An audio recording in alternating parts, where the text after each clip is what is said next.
Item ಯಾವುದೇ ಇರಲಿ try ಮಾಡಿ ಆಚಿ ಚಿಕನ್ ಮಸಾಲಾ. ಆಚಿ ಚಿಕನ್ ಮಸಾಲಾ. ಕಳೆದ 23 ದಿನಗಳಿಂದ ಪೆಟ್ರೋಲ್ ಮತ್ತು ಡೀಸೆಲ್ ರೇಟು ಜಾಸ್ತಿನೇ ಆಗಿದೆ. ಇವತ್ತು ಮತ್ತೆ ಜಾಸ್ತಿ ಆಗಿದೆ. ನಾವು ಇವತ್ತು ಕುವೆಂಪು ರಸ್ತೆಯಲ್ಲಿರುವ ನಂದಿ ಪೆಟ್ರೋಲ್ ಬಂಕ್ ಇದೆ. ಈ ಪೆಟ್ರೋಲ್ ಬಂಕ್ಗಳಿದ್ದಾವೆ. ಇಲ್ಲಿ ನೋಡ್ಬೋದು ಅಂದರೆ ಇವತ್ತು ಪೆಟ್ರೋಲ್ ರೇಟ್ ಇದೆ 94 ಪೈಸೆ ಜಾಸ್ತಿ ಆದರೆ ಡೀಸೆಲ್ 93 ಪೈಸೆ ಜಾಸ್ತಿ ಆಗಿದೆ. ಹಾಗಾಗಿ ಏನು ಮೇ ತಿಂಗಳಿದೆ 23 ದಿನಗಳಲ್ಲಿ ಇದು 3ನೇ ಬಾರಿಗೆ ರೇಟ್ ಜಾಸ್ತಿ ಆಗಿದೆ. ಈ ಒಂದು ಏನು ತೈಲಗಳ ಬೆಲೆ ಹಂತ ಹಂತವಾಗಿ ಜಾಸ್ತಿ ಆಗ್ತಾ ಇದೆ. ಇದು ಸಹಜವಾಗಿ ಗ್ರಾಹಕರಿಗೆ ಸಾಕಷ್ಟು ಸಮಸ್ಯೆ ಆಗ್ತದೆ ಅಂತ ಹೇಳ್ಬೋದು. ಆರಂಭದಲ್ಲಿ ಏನಂದರೆ ಈ ಒಂದು ರೇಟ್ ಜಾಸ್ತಿ ಆಗಲಿ ಶುರುವಾಯಿತು. ಈಗ 3ನೇ ಬಾರಿ ರೇಟ್ ಜಾಸ್ತಿ ಆಗಿದೆ. ಇವತ್ತು ರೇಟ್ ಜಾಸ್ತಿ ಆಗಿದ್ದು ನೋಡಿದಾಗ ಇಲ್ಲಿ ಪೆಟ್ರೋಲು ಮತ್ತು ಡೀಸೆಲು ಮತ್ತು ಏನು ಪವರ್ ಪೆಟ್ರೋಲ್ ಇದೆ ಅದು ಕೂಡ ರೇಟ್ ಜಾಸ್ತಿ ಆಗಿದೆ. ಕೇವಲ 23 ದಿನಗಳಲ್ಲಿ ಪೆಟ್ರೋಲ್ಗೆ 5 ರೂಪಾಯಿ ಜಾಸ್ತಿ ಆದರೆ ಡೀಸೆಲ್ಗೆ 5 ರೂಪಾಯಿ 14 ಪೈಸೆ ಜಾಸ್ತಿ ಆಗಿದೆ. ಇದು ಸಾಕಷ್ಟು ಸಮಸ್ಯೆ ಆಗಿದೆ, ಗ್ರಾಹಕರಿಗೆ ಸಮಸ್ಯೆ ಆಗ್ತಾ ಇದೆ. ಕೇವಲ 23 ದಿನಗಳೇ ಈ ರೀತಿ 3ನೇ ಬಾರಿ ಪೆಟ್ರೋಲ್ ರೇಟ್ ಜಾಸ್ತಿ ಆಗಿದೆ. ನಮ್ಮ ಜೊತೆ ಮಾತಾಡಲಿಕ್ಕೆ ಗ್ರಾಹಕರಿದ್ದಾರೆ. ಇವತ್ತು ಪೆಟ್ರೋಲ್ ಜಾಸ್ತಿ ಆಗಿದೆ, ಡೀಸೆಲ್ ರೇಟ್ ಜಾಸ್ತಿ ಆಗಿದೆ, ಎಷ್ಟು ಸಮಸ್ಯೆ ಆಗುತ್ತೆ?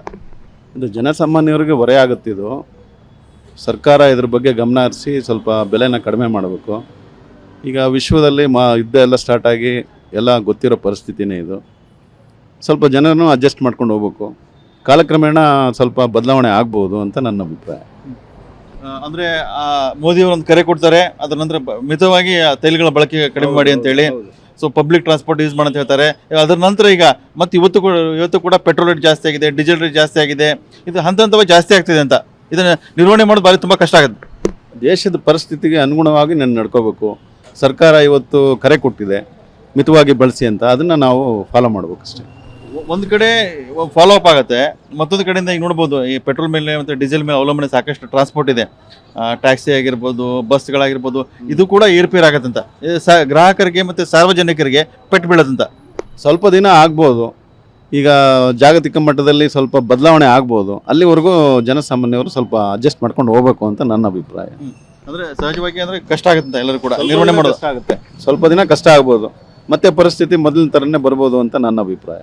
ನಾರ್ಮಲ್ ಪೆಟ್ರೋಲ್ಗೆ 108 ರೂಪಾಯಿ 99 ಪೈಸೆ ಆದರೆ ಪವರ್ ಪೆಟ್ರೋಲು 118 ರೂಪಾಯಿ ಆಗಿದೆ. ಹಾಗಾಗಿ ಇಲ್ಲೂ ಕೂಡ ಏನು ಪವರ್ ಪೆಟ್ರೋಲ್ ಇದೆ ಇದು ಕೂಡ 93 ಪೈಸೆ ಜಾಸ್ತಿ ಕೂಡ ಆಗಿದೆ.